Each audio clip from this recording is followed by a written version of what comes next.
Ladies and gentlemen, honorable members of the Congress of the Philippines, His Excellency Ferdinand Romualdez Marcos Jr., President of the Republic of the Philippines.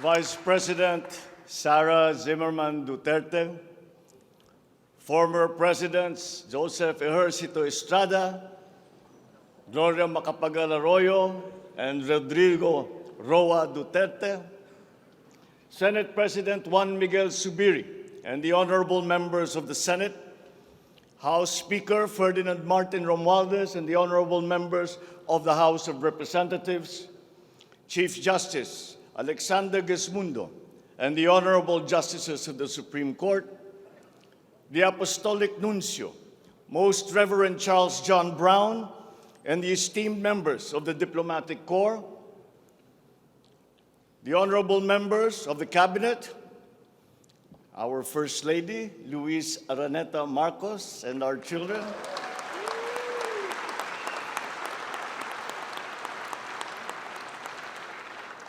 distinguished guests, ang mga minamahal kong mga kababayan, ladies and gentlemen, magandang hapon po sa inyong lahat. I come before you today to address you as it is my duty as President of the Republic. We live in difficult times brought about by some forces of our own making, but certainly also by forces that are beyond our control. But we have, and we will continue to find solutions, and these are some of them. In terms of the economy, we will implement a sound fiscal management. Tax administration reforms will be in place to increase revenue collection. Expenditure priorities will be realigned and spending efficiency will be improved to immediately address the economic scarring arising from the effects of COVID-19 and also to prepare for future shocks. Productivity-enhancing investments will be promoted. Our country must become an investment destination, capitalizing on the corporate recovery and tax incentives for enterprises, or the CREATE law, and economic liberalization laws such as the Public Service Act and the Foreign Investments Act. Ecozones will be fully supported to bring in strategic industries such as those engaged in high-tech manufacturing, health and medical care, and all emerging technologies. This is also seen to facilitate economic growth outside of Metro Manila. Our tax system will be adjusted in order to catch up with the rapid developments of the digital economy, including the imposition of value-added tax on digital service providers. The initial revenue impact will be around 11.7 billion pesos in 2023 alone. Tax compliance procedures will be simplified to promote ease of paying taxes. We will pursue measures to determine possible undervaluation and/or trade misinvoicing of imported goods. Through information and communications technology, the Bureau of Customs will promote streamlined processes. Disbursements for 2022 to 2023 will be maintained at above 20% of gross domestic product, or 4.955 trillion pesos and 5.086 trillion pesos respectively, to ensure continuous implementation of priority programs. Disbursement will further increase over the medium term from 5.402 trillion pesos, or 20.7% of our GDP in 2024, to 7.712 trillion pesos, or 20.6% of GDP in 2028. The medium-term fiscal strategy of this administration seeks to attain short-term macro-fiscal stability while remaining supportive of the country's economic recovery and to promote medium-term fiscal sustainability. Furthermore, and more importantly, fiscal policy aims to bring together the national government's resources so that these are mobilized and utilized in order to gain the maximum benefit and the high multiplier effects for our economy. Measurable medium-term macroeconomic and fiscal objectives include the following headline numbers. These are based on forecasts that are consistent with the guiding principles of coherence of strategies, policy discipline, and fiscal sustainability. 6.5 to 7.5% real gross domestic product growth in 2022. 6.5 to 8% real GDP growth annually between 2023 and 2028. 9% or single-digit poverty rate by 2028. 3% national government deficit to GDP ratio by 2028. Less than 60% national government debt to GDP ratio by 2025. At least 4,256 US dollar income per capita and the attainment of upper middle income status by 2024. The aforementioned headline goals summarize the objectives of this medium-term fiscal strategy being submitted to Congress for its adoption and concurrence to the concurrent resolution by the Senate and House of Representatives. Once adopted, the MTFF will become an anchor for the annual spending and financing plan of the national government and Congress when preparing the annual budget and undertaking related appropriation activities. It is therefore a forward-looking document that extends beyond the traditional 3-year horizon to reach 6 years, coinciding with the 6-year coverage of the Philippine Development Plan 2023 to 2028. The MTFF also promotes transparency and credible commitment to pursue the indicated socio-macroeconomic goals that optimize the government budget. Medium-term growth targets and the assumptions regarding key macroeconomic variables underpin the medium-term fiscal plan. The recent past and the COVID-19 pandemic has beset the macroeconomic environment with challenges and a series of external shocks. Inflation has accelerated in recent months due largely to significant increases in international prices of oil and other key commodities. Still, the economic growth momentum remains firm, as demonstrated by the strong 2022 first quarter GDP growth at 8.3%. However, the recovery process from the impact of the pandemic is still ongoing, amid elevated uncertainty in the international economic environment. Revisions in the macroeconomic assumptions incorporate these challenges and most recent economic developments, leading to upward adjustments in the following: inflation rate for 2022 to 2023, foreign exchange rate for 2023 to 2025, and goods and services imports growth for 2022. The economy is expected to grow by 6.5 to 7.5% this year as we continue to reopen the economy while considering the recent external developments. In the first quarter alone, GDP saw an increase in household consumption and private investments, along with a robust manufacturing industry, high vaccination rate, improved healthcare capacity, and an upward trend in tourism and employment. This is expected to continue for the rest of the year. The strong economic growth is projected to be sustained and expanded further to 6.5 to 8% from 2023 until 2028.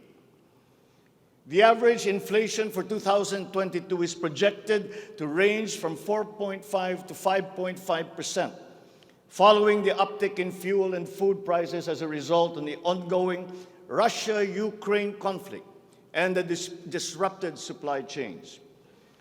It is slightly adjusted to 2.5 to 4.5% in 2023 and is seen to return to the target range of 2.0 to 4.0% by 2024 until 2028. Dubai crude oil price is expected to settle at 90 to 110 US dollars per barrel in 2022, 80 to 100 US dollars per barrel in 2023, and 70 to 90 US dollars per barrel from 2024 onwards, as oil supply is expected to catch up and stabilize over the medium term.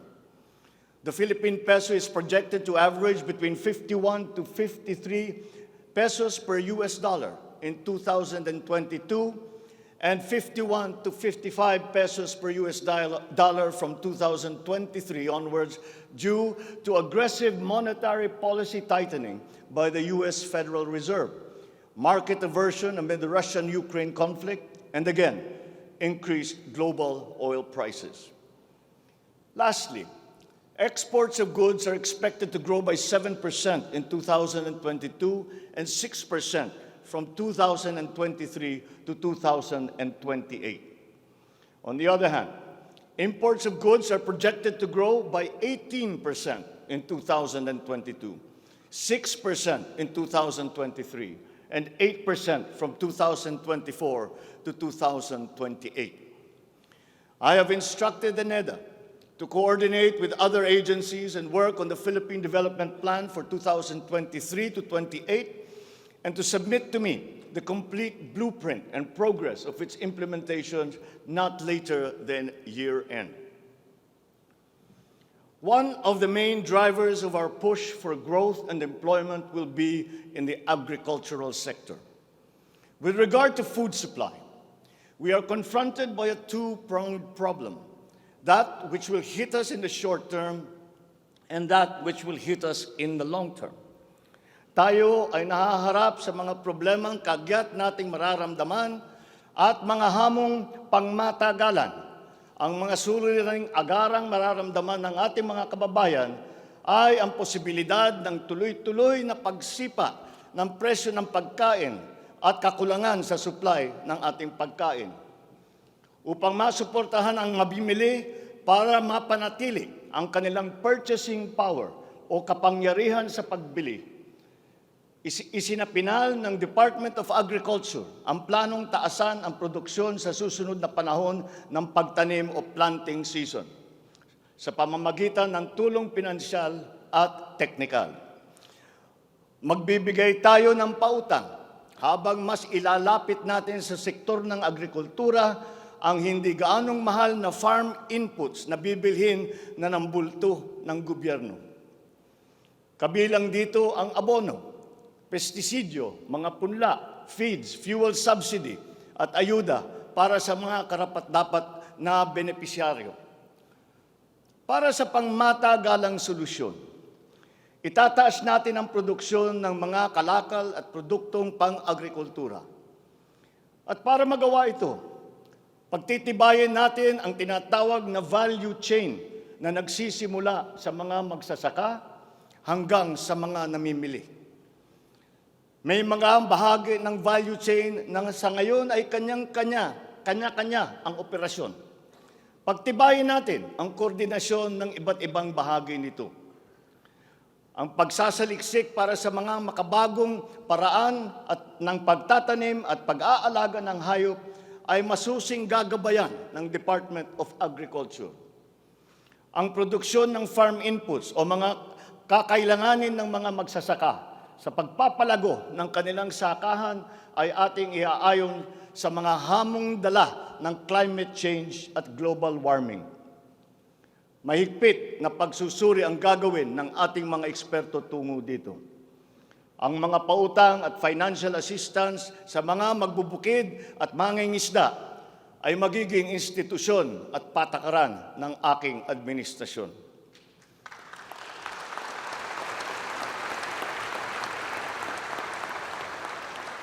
Ipapaprioridad natin ang modernisasyon ng mga sakahan sa pamamagitan ng mga makabagong teknolohiya para sa ating mga magsasaka. Atin palalawakin ang mga palaisdaan, babuyan at manukan. Lahat ng ito gagamitan ng siyensya para tumaas ang produksyong agrikultural.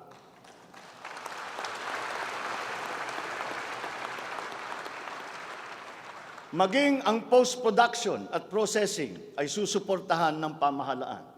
Gagawa tayo ng network, national network, ng farm-to-market road upang mas mabilis na mailakbay ng mga magsasaka ang kanilang mga produkto sa mga pamilihan. At gagawa tayo ng mga paraan upang maramdaman ng mga mamimili ang pagluluwag ng presyo ng mga produktong pagkain sa kayang halaga, gaya ng muling pagbubuhay ng mga Kadiwa Center. Hindi ito magagawa sa isang araw.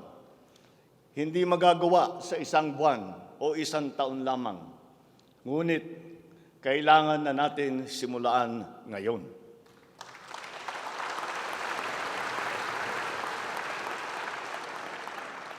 Ang Agrarian Reform Program ay dapat magpatuloy. Agrarian reform is not only about acquisition, but also about support services and distribution.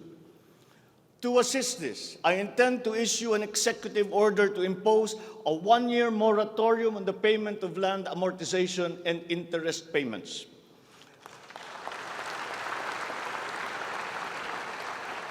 This is included in Republic Act number 11469 or the Bayanihan to Heal as One Act.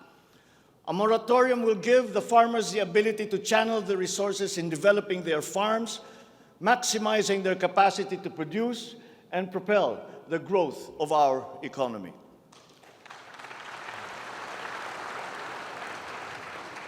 Civil society organizations also support this because it will unburden the farmers of their dues and be able to focus on improving farm productivity. Congress must also pass a law that will emancipate the agrarian reform beneficiaries from the agrarian reform debt burden, thereby amending Section 26 of Republic Act 6657. In this law, the loans of agrarian reform beneficiaries with unpaid amortization and interest shall be condoned.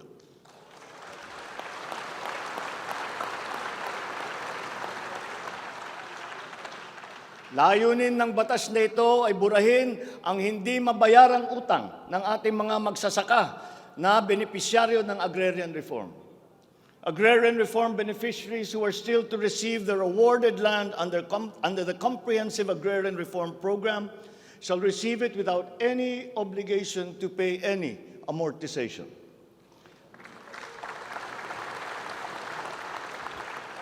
The condonation of the existing agrarian reform loan will cover the amount of 58.125 billion pesos, benefiting 654,000 agrarian reform beneficiaries and involving a total of 1.18 million hectares of awarded lands.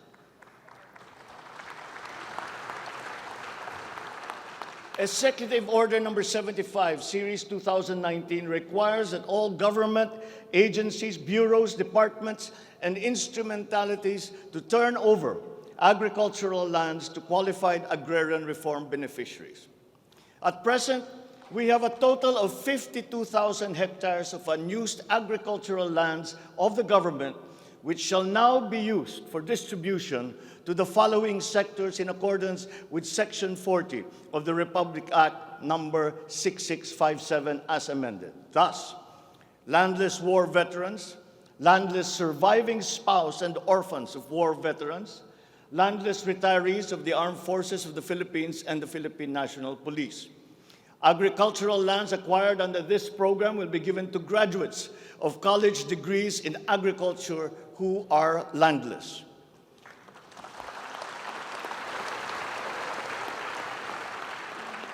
The call of the times is for the infusion of fresh and new blood in the agricultural sector.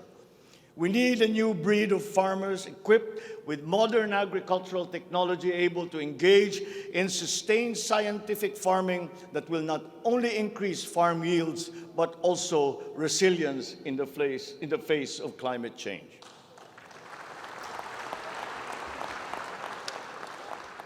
They say that each brand has a story. As for the Filipino brand, ours is deeply rooted in our rich cultural heritage, and the tourism sector plays an invaluable role in the promotion of the Filipino brand. Tourism is not only an important economic development tool, but the abundance of opportunities that the sector creates in terms of regular employment and even job creation at the grassroots level is undeniable. To boost our tourism industry, we will first and foremost make basic developments, such as road improvements for easier access to tourism spots. We will also upgrade our airports and create more international airports to help decongest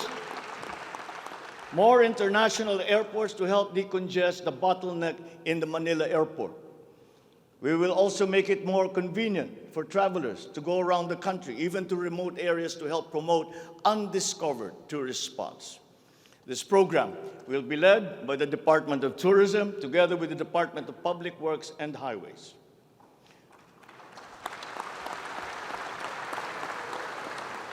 To foster the Filipino brand is to spark our sense of pride and reaffirm our strong sense of identity. It is time to welcome the rest of the world with an enhanced Filipino brand that is unique, attractive, and creative. The creativity of the Filipino is truly world-class.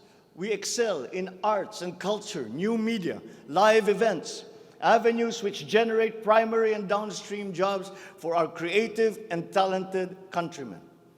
Unfortunately, ang mga hanap buhay na ito ang unang pinadapa ng pandemya at ang pinakahuli namang makabalik sa normal. The creative industry likewise faces many challenges, including workplace conditions, working hours, intellectual property rights, and the welfare of our beloved freelancers who were left vulnerable during the height of the pandemic. We require an institutionalized creative industry that will advance the interest of its stakeholders. Sila na nagbibigay ng kaluluwa at pagkakilala sa ating pagka-Pilipino. Protektahan natin sila.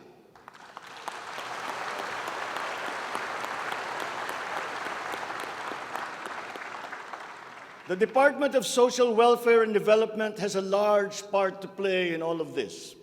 Magpapatuloy ang ating pagkalinga sa ating mga kababayan na lubos na nangangailangan.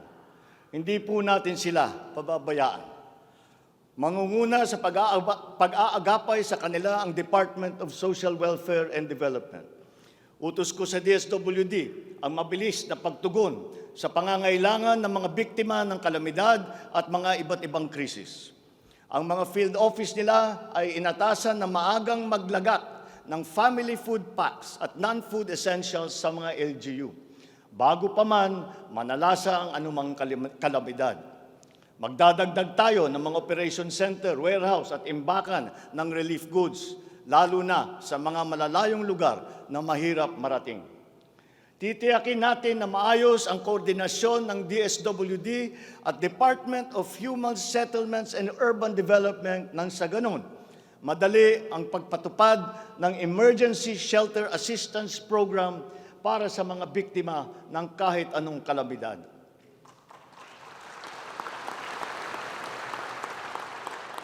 Pagtitibayin pa natin ang komprehensibong programang Assistance to Individuals in Crisis Situations o ang ating tinatawag na AICS para maiparating ang tulong sa mas maraming biktima. Hindi natin papahirapan ang mga biktima ng krisis na dudulog sa ahensya. Gagawin nating simple ang proseso ng paghingi at pagparating ng tulong. Dahil hindi naman dapat dinadagdagan pa ang hirap ng nararanasan ng ating mga mamamayan. Upang matiyak na mapupunta sa kwalipikadong mga pamilya ang tulong na pamahalaan sa pamamagitan na 4Ps o Pantawid Pamilya Pilipino Program, titiyakin natin na malilinis ang listahan ng benepisyaryo.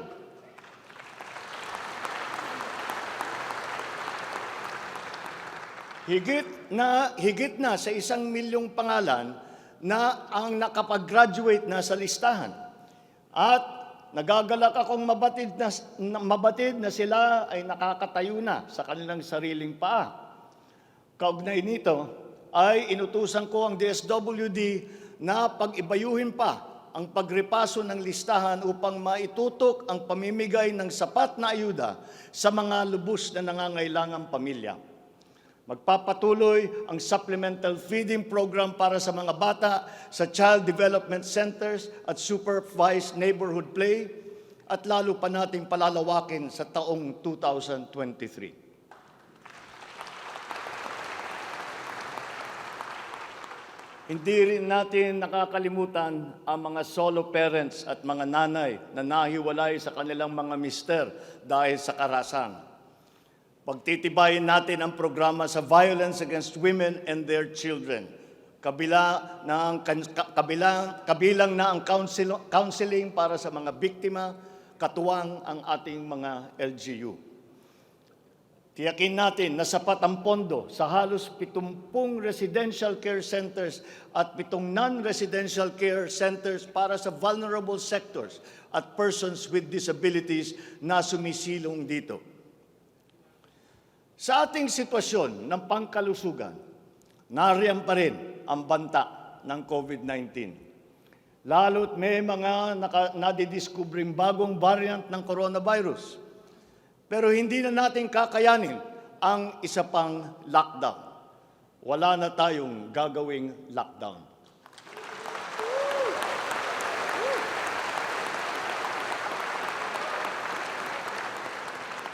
Dapat natin balansehin ng maayos ang kalusugan at kapakanan ng ating mga mamamayan sa isang banda at ang ekonomiya naman sa kabilang banda. Nakikipagtulungan ang iba't ibang ahensya ng pamahalaan sa pag-monitor sa mga COVID-19 hospital admission upang makatiyak tayo na may sapat na kapasidad ang ating healthcare system at maiwasan ang pagsipa ng bilang ng nagkakasakit. Patuloy din ang ating vaccine booster rollout para sa ating pangkalahatang depensa.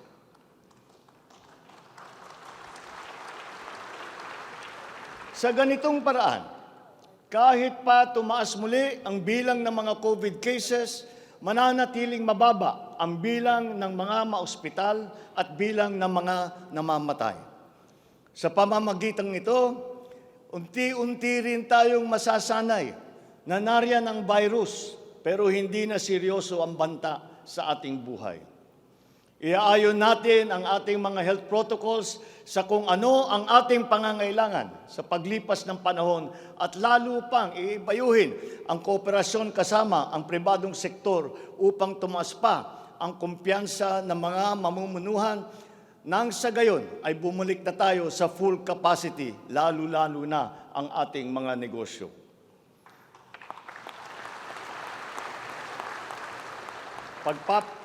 Pagbubutihan pa natin ang pagpapakalat ng tamang impormasyon ukol sa COVID, kasama ang kahalagahan ng bakuna. Mananatili muna sa ngayon ang alert level system natin.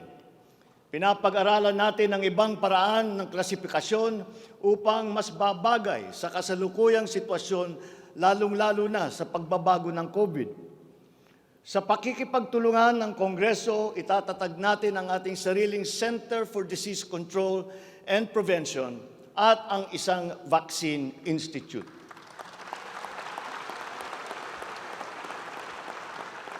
Magtatayo tayo ng dagdag na mga health center at ospital. But beyond the issues that the pandemic has brought, the need for a stronger healthcare system is self-evident.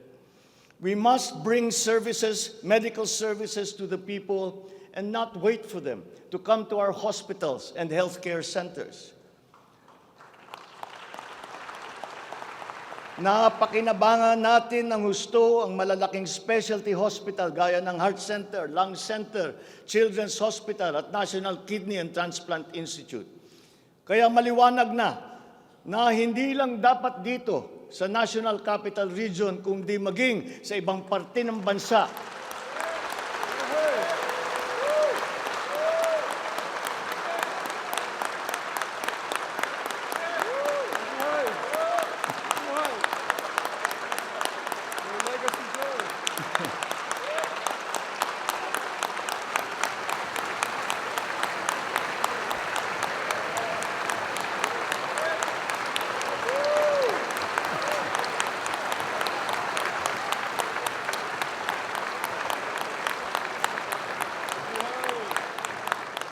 Maliwanag na hindi lamang dapat dito lamang sa National Capital Region, kundi maging sa ibang parte ng bansa, kailangan magdagdag ng ganitong uri ng mga pagamutan.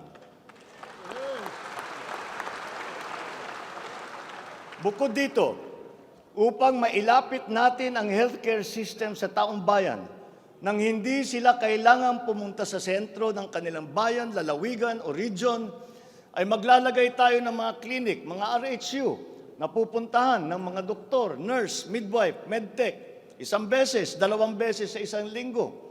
Nang sa ganon, magiging mas madali sa may karamdaman na magpapagamot nang hindi na kailangan magbiyahe ng malayo.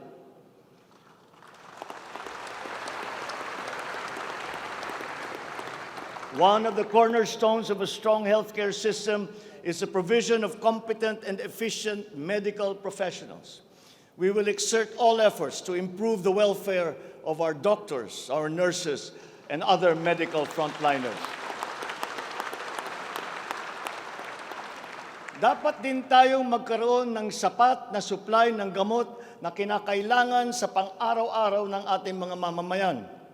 Sinimulan ko na ang pakikipag-usap sa mga kumpanya ng gamot dito sa Pilipinas at sa ibang bansa. Hinihikayat natin na buksan nila ang merkado upang bumaba ang presyo ng gamot.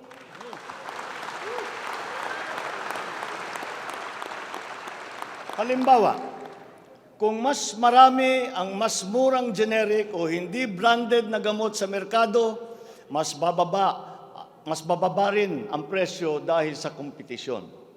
Ang Department of Trade and Industry ay nakikipag-usap sa mga interesadong manufacturer ng generic drugs na papasok sa ating bansa. Inuutusan ko naman ang Philippine Competition Commission na pantay-pantay dapat at walang kartel sa hanay ng mga pharmaceutical companies.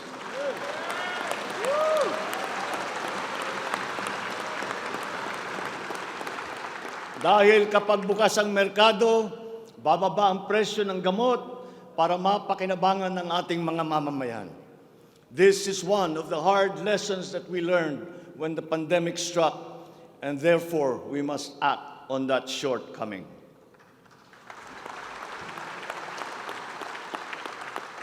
In the educational sector, I believe it is time for our children to return to full face-to-face classes once again.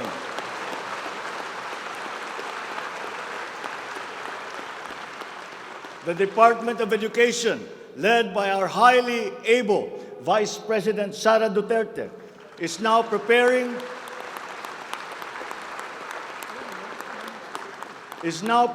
for its implementation in the upcoming school year, with utmost consideration for the safety of students as we are still in the middle of the COVID-19 pandemic. We must ensure that our classrooms are safe for teachers, for students, and the entire academic community when they return to face-to-face classes.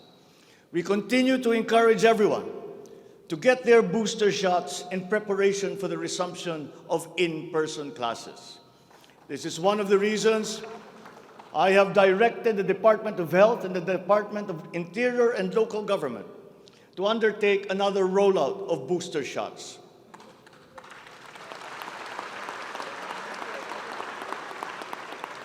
The condition and availability of schoolrooms for our students must also be addressed again, in coordination with the Department of Public Works and Highways. Though some complications have arisen over the question of repair of school buildings in relation to the Mandanas-Garcia ruling, this will be ironed out.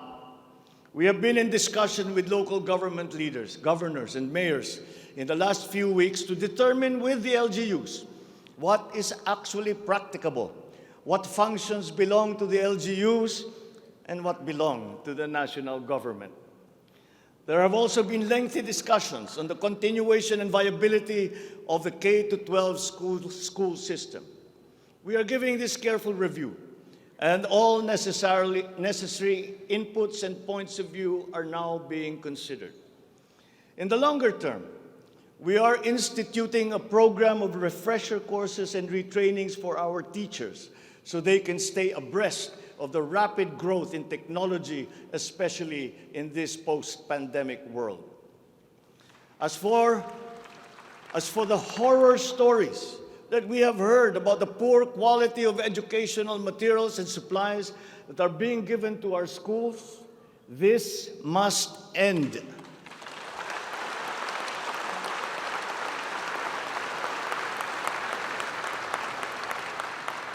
Our children must always be equipped with the best that we can provide. Ang edukasyon ay ang tangi nating pamana sa ating mga anak na hindi mawawaldas. Kaya anumang gastusin sa kanilang pag-aaral ay hindi tayo nagtitipid. Hindi rin tayo nagtatapon. And once again, I am not talking about history or what is being taught. I am talking about materials that are necessary for effective teaching in this day and age. Children now need connectivity to the internet. They need devices to use. They need computers, educational tools.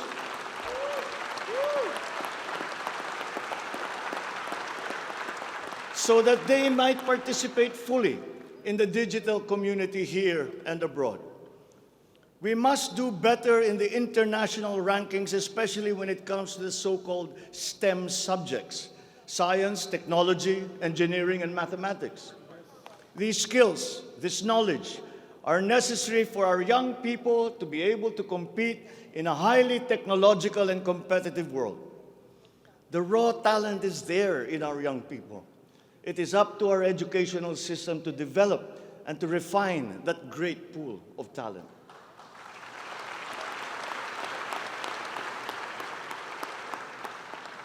Foreign employers have always favored Filipino employees because of our command of the English language. This is an advantage that we must continue to enjoy. The internet has now become the global marketplace, not only for goods, services, but also for ideas, even extending to our own personal interactions. And the language of the internet, for better or for worse, is English. Therefore, the question of our medium of instruction must be continuously re-examined to maintain that advantage that we have established as an English-speaking people.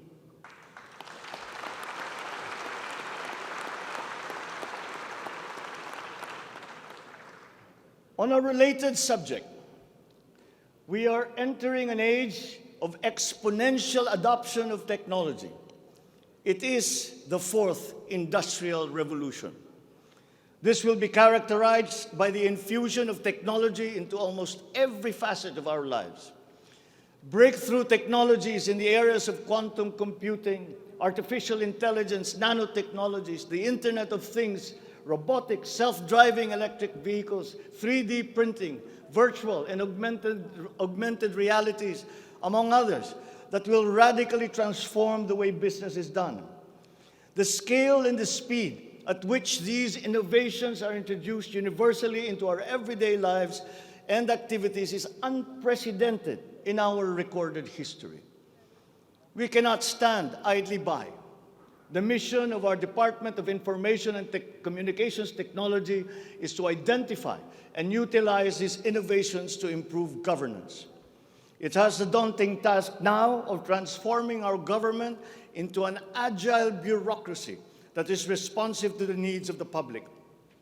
Provide good and solid data to ensure informed decision-making. as well as allow secure and seamless access to public services. The voluminous records stored in the government warehouses and archives have to be digitized.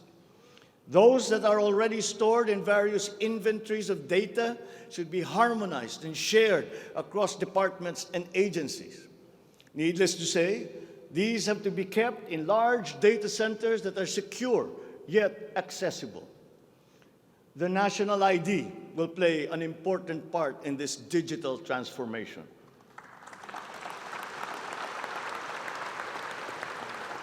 For citizens to be able to seamlessly transact with government, their identity must be easily verifiable.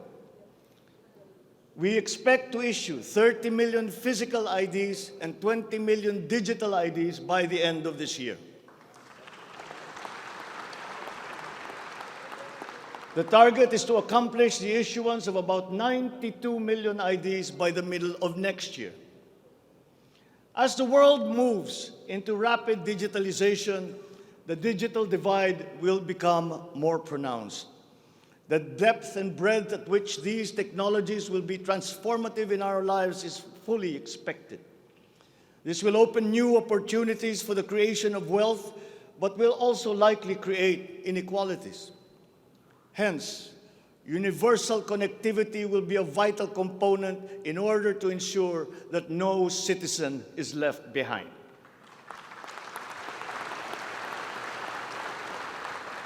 I have therefore tasked the DICT to deploy digital connectivity across our various islands.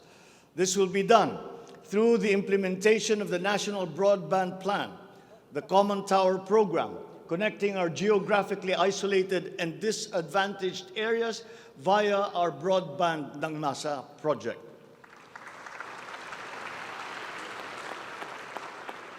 All relevant modes of digital transport should be utilized. These may be through a combination of terrestrial or submarine fiber optics, wireless, and even satellite technology. As our Public Service Act has opened the doors and removed the restrictions on foreign investment, we foresee an increase in direct investment of overseas players. This will translate into better quality, availability, and affordability of telecommunications services all over the country. We come now to infrastructure. The backbone of an economy is its infrastructure. The infrastructure program of the Duterte administration must not only continue, but wherever possible, be expanded.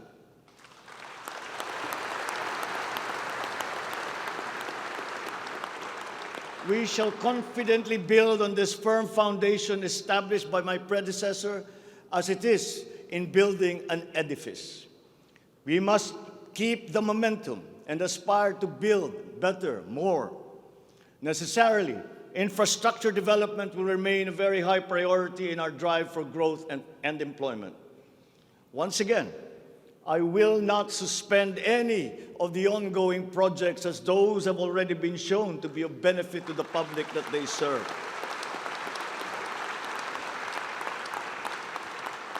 We will continue to study the proposals that have been made. Infrastructure development spending will be sustained at 5 to 6% of GDP. The planned expansion of infrastructure projects, I believe, would be possible if we continue to encourage the participation of the private sector in the development of our programs. Public-private partnerships, or PPPs, hold great potential for that expansion, for infrastructure development, and for innovation. Our infrastructure development is of primary importance, as it is a necessary element to improve many other sectors, to include agriculture, tourism, general economic activity, and even to governance. It is my belief also that we have missed some great opportunities to develop our rail transport system. It is clear in my mind that railways offer great potential, as it continues to be the cheapest way of transporting goods and passengers. We can build upon already existing lines by modernizing these old railway systems. There are dozens of railway projects on the ground, above the ground, below ground, not just in Manila, but in other regions, at various stages of implementation and with a combined cost of 1.9 trillion pesos. This administration is committed to finish building the current portfolio of investments, approved railway projects such as the North-South Commuter Railway System, the 33-kilometer Metro Manila Subway Project, the 147-kilometer North-South Commuter Railway System, the 12-kilometer LRT-1 Cavite Extension, the 23-kilometer MRT-7, and the common station that will connect LRT-1, MRT-3, and MRT-7. And beyond NCR, larger scale railway systems like the 102-kilometer Mindanao Railway Project,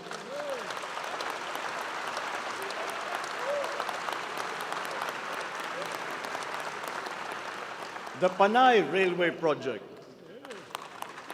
and the Cebu Railway System will be integrated as a vital part of our transport and communication systems. We will also continue to improve our roads and transportation systems in key cities throughout the country through various projects, such as the Cebu Bus Rapid Transit, Davao High Priority Bus System, Ilocos Norte Transportation Hub, the El Nido Transport Terminal.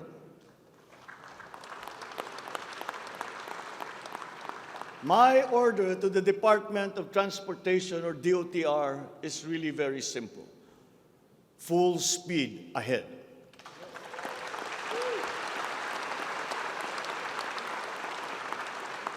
Improving our railway system, along with modernizing existing airports and seaports, will maximize our strategic location in the Pacific and connect our many islands. A key sector in our transformation plans is that of energy. Another fundamental requirement for growth and increased employment will be the availability of cheap, reliable energy. This even comes under the category of ease of doing business. If we are to attract investors, both local and foreign, to set up shop here in the Philippines. At present, our demand for energy far exceeds our reliable supply. We must increase the level of energy production. We must look at every possible option that would be appropriate for the Philippine situation. There is some room to expand our present power supply through existing power sources, but this is only to a very limited extent. We must build new power plants.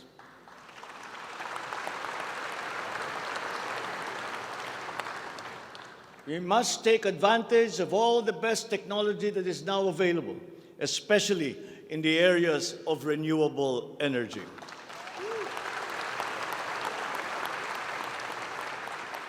Our search for new power sources should always be with an eye to improving the mix of the energy supply between traditional and renewable sources. The technology on renewable energy is progressing rapidly, and many of these technologies are appropriate for the Philippines. We have already begun windmill power. We are now expanding very quickly our solar power production. For both offshore and onshore wind turbines, for example, the World Bank has calculated that there is a potential for 255 gigawatts by the year of 2030. Solar power has steadily increased its efficiency in converting sunlight to electrical power, which is particularly attractive for the Philippines. Because unlike wind power, solar power is practical almost everywhere in the Philippines all year round. In the move to lowering our carbon footprint caused by energy production, our advancement to renewables will have a lead time. In the interim, natural gas will hold the key. We will provide investment incentives by clarifying the uncertain policy in upstream gas, particularly in the area close to Malampaya. This requires clarification of the processes and review of service contracts policy. I believe that it is time also to re-examine our strategy towards building nuclear power plants in the Philippines.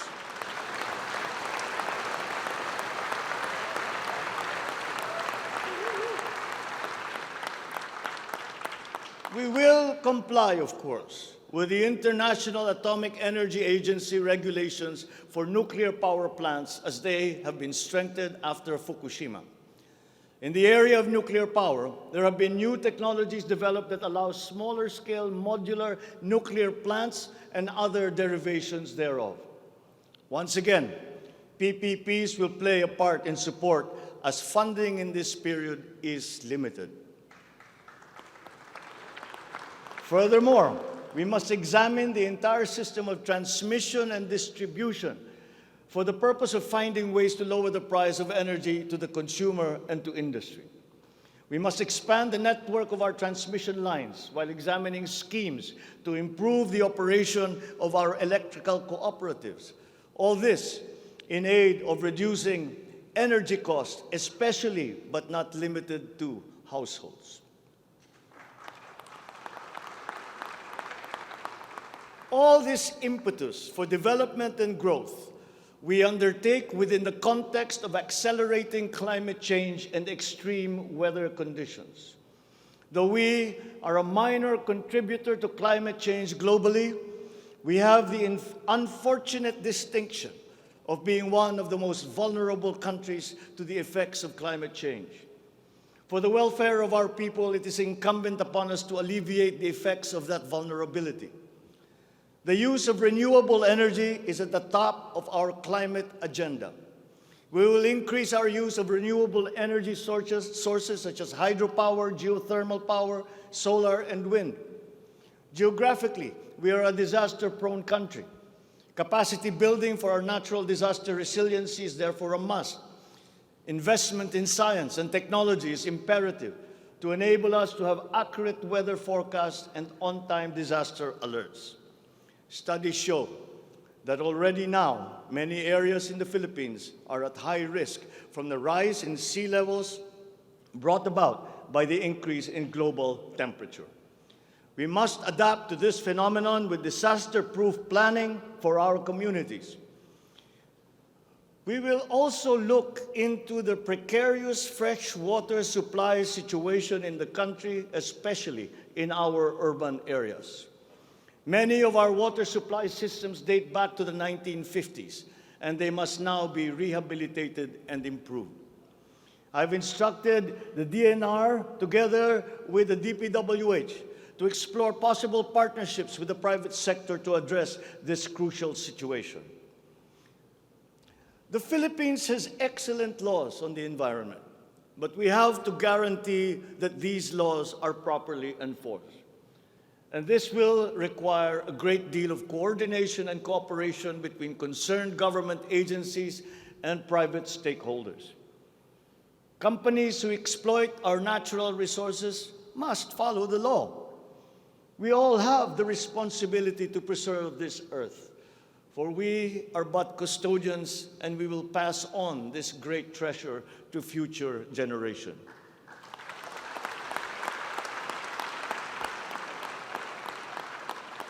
There is no question that the preservation of the environment is the preservation of life. If we cannot mitigate climate change, all our plans for the economy, all our plans for our future will be for naught. Bawat Pilipino sa ibayong dagat na nagsasakripisyong lisanin ang kanyang pamilya sa Pilipinas upang maghanap buhay ay nararapat lamang magkaroon ng pamahalaang matatawag nilang tahanan habang nasa ibang bayan. Ito ang papel na gagampanan ng kagawaran ng manggagawang mandarayuhan o Department of Migrant Workers matapos itong ideklara bilang ganap na ahensya ng gobyerno ng isang taon. Ang kagawarang ito ang magsisilbing kanlungan ng ating mga kababayan sa gitna ng mundong walang kasiguruhan at mahigpit na kompetisyon. Ito ang maglalatag sa kanila ng mga oportunidad. Titiyak na ang kanilang mga hanap buhay ay tugma sa kanilang mga kasanayan. Maninigurong akma ang sahod at maayos ang kalagayan sa kanilang mga kumpanya. at mangangalaga sa kanilang mga pamilya habang sila ay nasa malayo. Gagawin natin ito sa pamamagitan ng pag-aalis ng red tape sa sistema ng pagsusulong ng digital empowerment. We shall automate the verification of contracts and issue secure overseas employment certifications that you can keep on your smartphone. I call on the Department of Migrant Workers and the DICT to make this a top priority.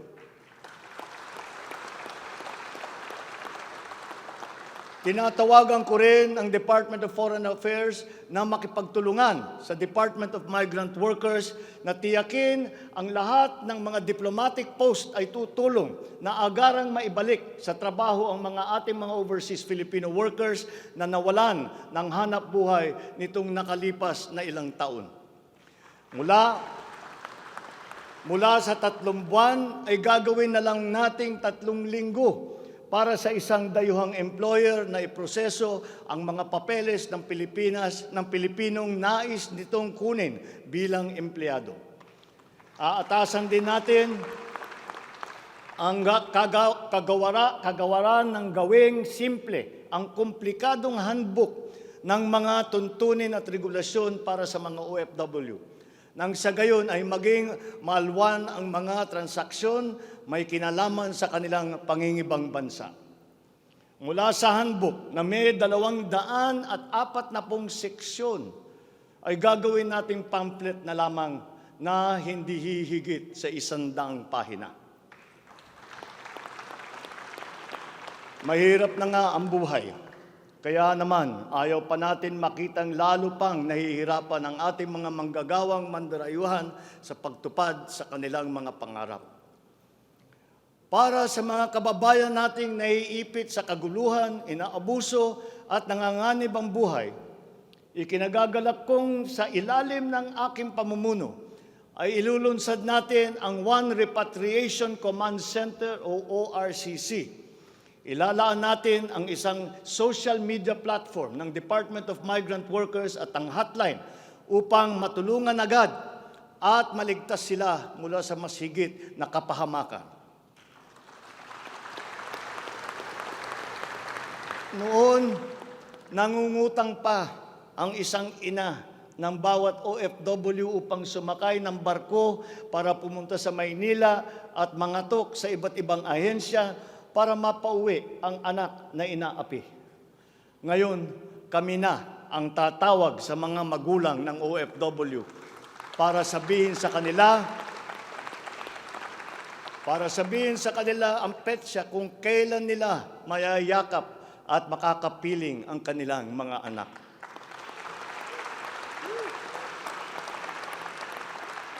Sa kasalukuyan ay nakikipag-ugnayan tayo sa pamahalaan ng Saudi Arabia upang buksan muli ang deployment. Kaya natin at gagawin natin ang makipagnegosasyon na mabigyan ang ating mga kababayan doon ng tamang pasahod at mapangalagaan ang kanilang karapatan at kapakanan. Muli natin patitibayin ang respeto at pagkakaibigan ng ating dalawang bansa tulad ng namamagitan sa ating ama sa kanilang hari. Sa mga susunod na buwan ay magtutungo si Secretary Susan Ople sa Saudi Arabia upang tiyakin na may sapat na puwersang magsisiguro na mabubuksan muli ang empleo sa bansa at para maisulong ang ating kampanya laban sa human trafficking. Ngayon, para naman sa mga anak na naiwan sa Pilipinas, titiyakin ng Department of Migrant Workers sa pamamagitan ng OWA na sila ay maipapasok sa magagandang paaralan, magtuturo sa kanila ng financial literacy, mental wellness, sports, sining, kultura. Ito ay mangyayari sa pakikipagtulungan ng iba't ibang ahensya ng pamahalaan. Alagaan natin ang kabataang Pilipino sapagkat sila ang kinabukasan ng ating inang bayan.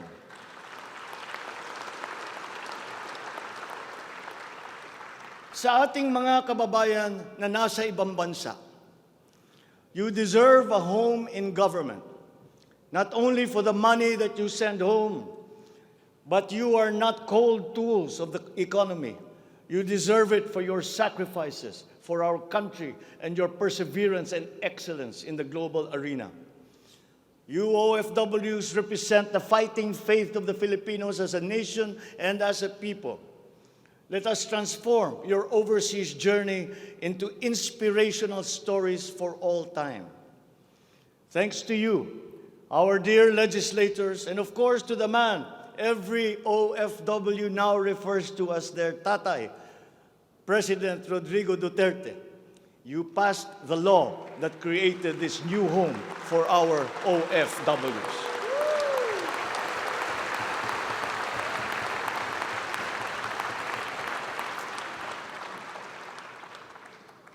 On the area of foreign policy, I will not preside over any process that will abandon even 1 square inch of territory of the Republic of the Philippines to any foreign power.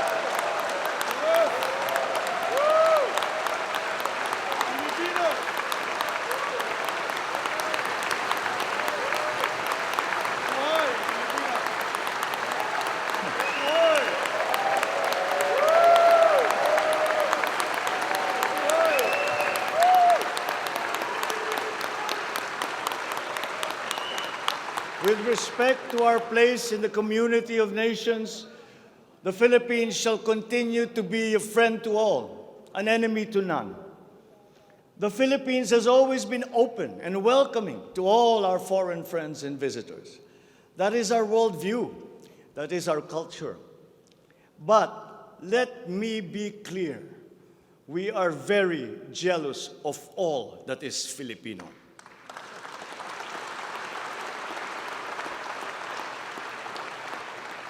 We will be a good neighbor, always looking for ways to collaborate and cooperate with the end goal of mutually beneficial outcomes. If we agree, we will cooperate and we will work together. And if we differ, let us talk some more until we develop a consensus. After all, that is the Filipino way. But we will not waver. We will stand firm in our independent foreign policy with the national interest as our primordial guide.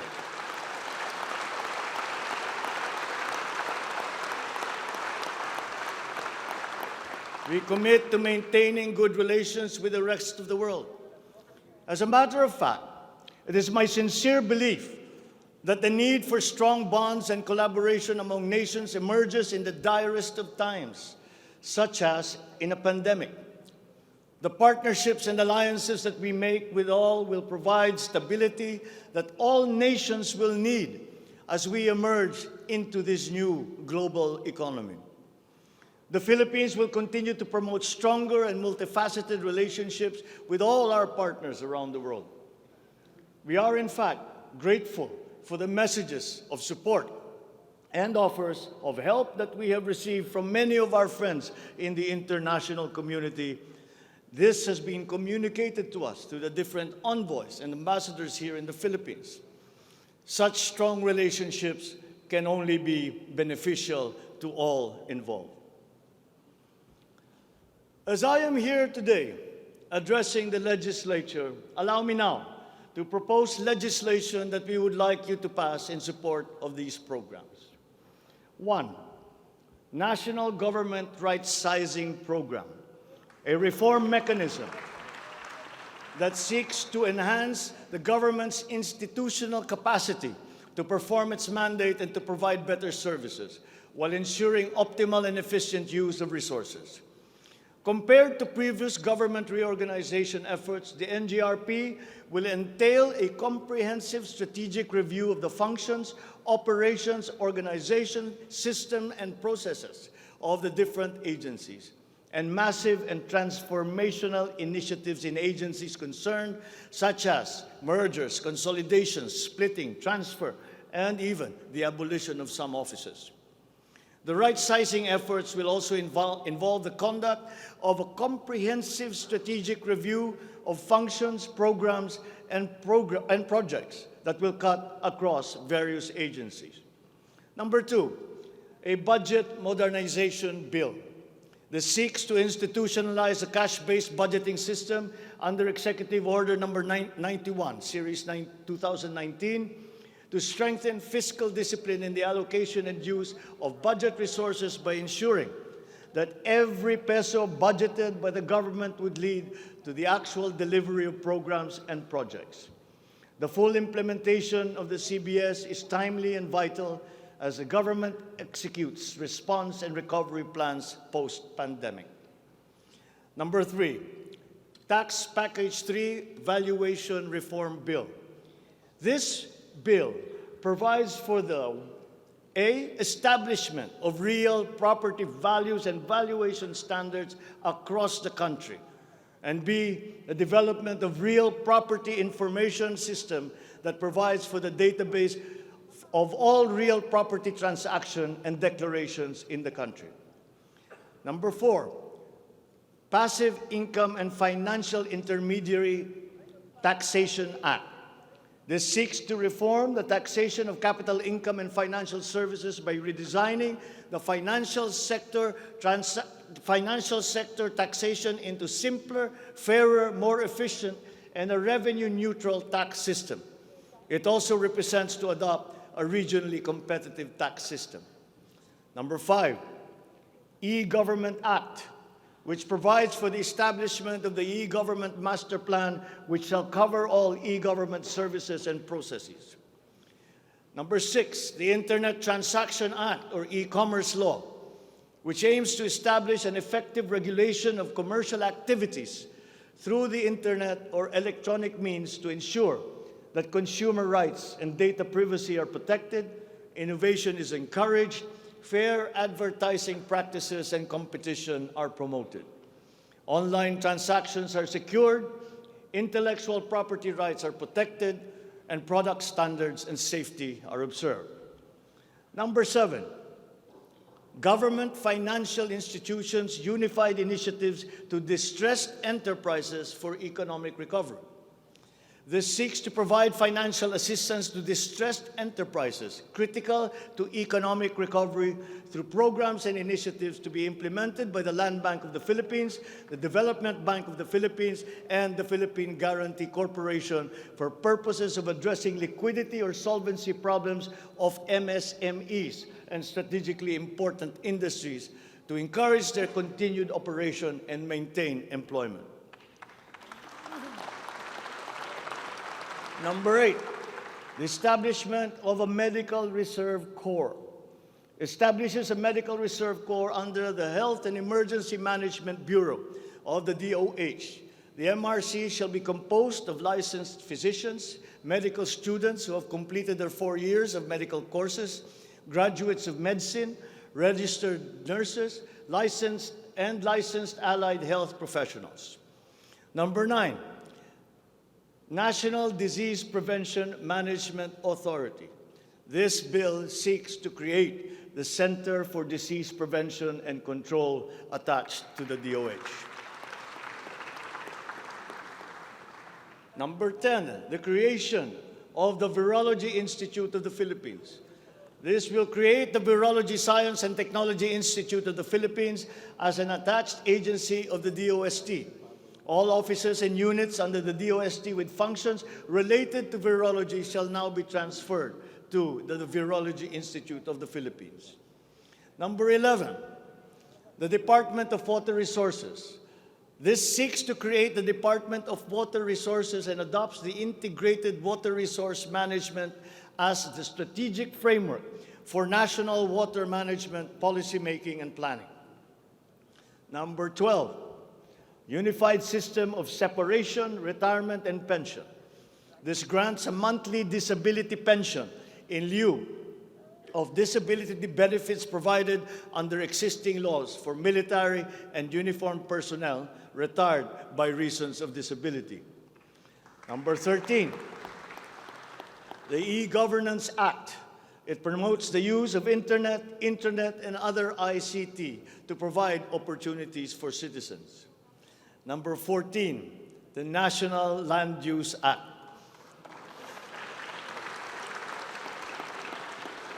This will provide for a rational and holistic management and development of our country's land and water resources, hold owners accountable for making these lands productive and sustainable, strengthen the LGU to manage ecological balance within its jurisdiction.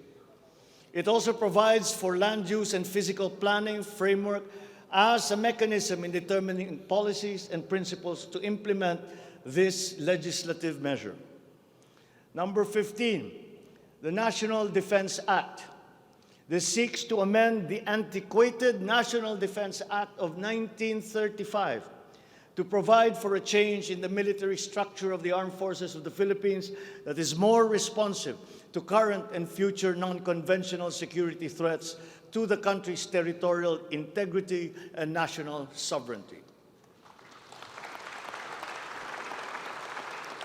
Number 16, Mandatory Reserve Officers Training Corps and National Service Training Program. This seeks to reinstitute the ROTC program as a mandatory component of senior high school programs, grades 11 and 12, in all public and private tertiary level educational institutions. The aim is to motivate, train, organize, and mobilize students for national defense preparedness, including disaster preparedness and capacity building for risk-related situations. Number 17, enactment of an enabling law for the natural gas industry. This seeks to foster the development of the midstream natural gas industry in a bid to strengthen Philippine energy security by diversifying the country's primary sources of energy and promoting the role of natural gas as a complementary fuel to variable renewable energy. Number 18, amendments to the Electric Power Industry Reform Act, or EPIRA. This aims to improve the implementation of the law's provisions and enhance its effectiveness to address the high cost of electricity, alleged market collusion, and insufficient power supply. The bill seeks to restructure the Energy Regulation Commission to foster accountability and improve the Commission's government system that would ensure consumer protection and in enhancing competitive operation of the electricity market. Number 19, amendments to the Build, Operate, Transfer law. This seeks to improve the implementation of the public-private partnership program and to be able to direct the desired outputs and outcomes in line with the strategic development targets of the country. Specifically, the amendments seek to, 1, address the ambiguities in the existing law, 2, address the bottlenecks and challenges affecting the implementation of the PPP program, and 3, foster a more competitive and enabling environment for PPPs. To my fellow Filipinos, ang aking mga minamahal na kababayan, batid ko na hindi madali ang ating pinagdaraanan sa nakaraang higit na 2 taon. Alam ko rin na ang bawat isa sa inyo ay ginagawa ang lahat ng inyong makakaya upang patuloy na harapin ang lahat na pagsubok sa kasalukuyan. I do not intend to diminish the risks and the challenges that we face in this turbulent time in global history. And yet, I see sunlight filtering through these dark clouds. We have assembled the best Filipino minds to help navigate us through this global crisis that we are now facing. We will endure. Let our Filipino spirit ever remain undimmed.